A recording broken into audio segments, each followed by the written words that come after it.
Hariom. Knowledge plus में हम सभी विद्यार्थियों का स्वागत करते हैं। आज Hariom astrology class number 295 class. इस क्लास के अंदर हम बात कर रहे हैं जो प्लैनेट है वो रोटेट कर रहे हैं, परिक्रमा कर रहे हैं। आज इस बात पे फोकस कर रहे हैं कि जो प्लैनेट है वो रोटेट कर रहे हैं और गोचर के अंदर whenever a planet is moving means कुंडली में एक प्लैनेट है जिसका नाम है राहु, कुंडली में एक प्लैनेट जिसका नाम है केतु। कहते हैं कि जो राहु है वो शनि के समान और जो केतु है वो मंगल के समान एक्ट करता है। हमें ये चेक करना हो कि राहु जो है वो किस भाव का या किस साइन का मालिक है, तो हमें 11 नंबर मीन्स कुंभ राशि का मालिक है राहु और जो वृश्चिक राशि है उसका मालिक है केतु। तो ये बात कह सकते हैं। अब अगर हम उच्च और नीच की बात करें तो उस स्थिति में जो पायदान है वो बदलता है। कहते हैं कि जो केतु है वो वृश्चिक राशि में उच्च का और जो राहु है वो टॉरस में जो है उच्च का। मीन्स वृश्चिक राशि में केतु उच्च का और टॉरस में राहु उच्च का। कहीं ये भी कहते हैं, ये विचारधारा है, इसको हम फॉलो अप करके अपनी विचारधारा को कैरी ऑन करते हैं। हम अपने विद्यार्थियों को कहेंगे कि ये बात ध्यान रखें कि जब राहु के बारे में फलादेश करें, राहु जो है मिथुन राशि में उच्च का और धनु राशि में केतु उच्च का,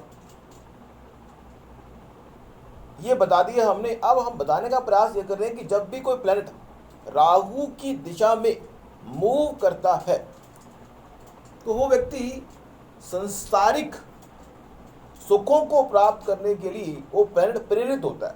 मान लीजिए एक प्लैनेट है शनि, शनि जो है मूव कर रहा है राहु की ओर। हर प्लैनेट को राहु और केतु की ओर मूव करके एक कंसेप्ट हम बताने का प्रयास कर रहे हैं। राहु की दिशा में अगर शनि मूव करेगा तो शनि जो है वो धैर्य से काम करने वाला, पेशेंस से काम करने वाला प्लैनेट है। जब वो राहु की तरफ मूव करेगा तो वो इन पेशेंस के रूप में काम करेगा। अब अगर गुरु जो है राहु की तरफ जाएगा तो गुरु ज्ञान का है, विजडम है, तो विजडम जो है वो सांसारिक पॉइंट से काम करेगी। मीन्स राहु कोई और मूव करने वाला कोई भी प्लेनेट है वो सांसारिक इच्छाओं की पूर्ति के लिए अपना ध्यान देगा। अब अगर हम मरकरी की बात करें तो अच्छी कम्युनिकेशन स्किल ड्यूल वे में करने का प्रयास करेगा। यदि सूर्य राहु की ओर मूव करेगा तो सूर्य जो है प्रकाश की बात है, सूर्य कठोरता की बात है।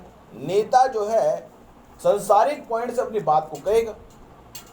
चंद्रमा अगर राहु की ओर मूव करेगा तो मन बेचैन होगा और मन जो है मल्टीपल कामों की ओर ध्यान देगा।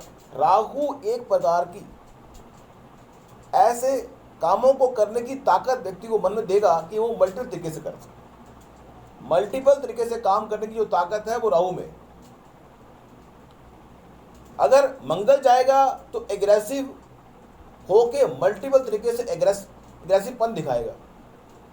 अगर शुक्र जाएगा तो मल्टीपल तरीके से लव अफेयर में अपने आप को इन्वॉल्व करने का प्रयास करेगा।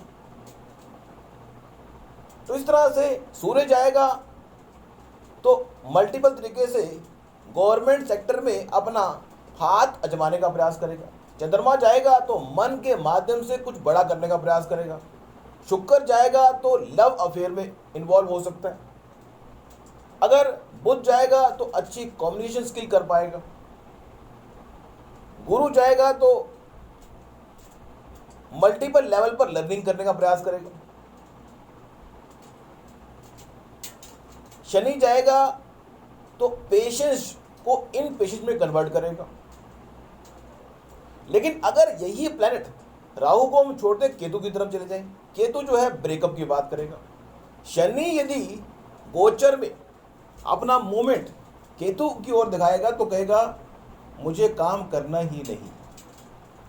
जब शनि गोचर में केतु की ओर जा रहा होगा तो जिस भाव में भी वो एक्टिविटी हो रही होगी उस भाव में कर्म का त्याग करने की बात करेगा, क्योंकि केतु जो है डिटैचमेंट है, कर्म से छुड़वा देगा।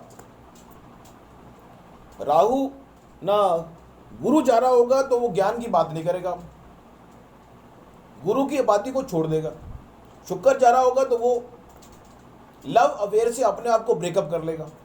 मीन्स ब्रेकअप, केतु की ओर अगर कोई प्लैनेट जाएगा तो ब्रेकअप की बात आएगी। या तो ब्रेकअप की बात आएगी यदि हम नेगेटिव पॉइंट लें, या फिर स्पिरिचुअल अवेकनिंग की बात आएगी, ये भी हो सकता है।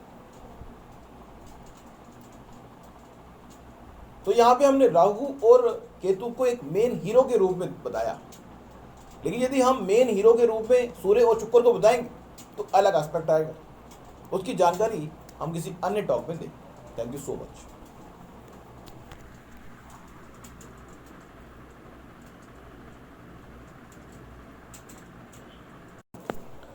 हरिओम।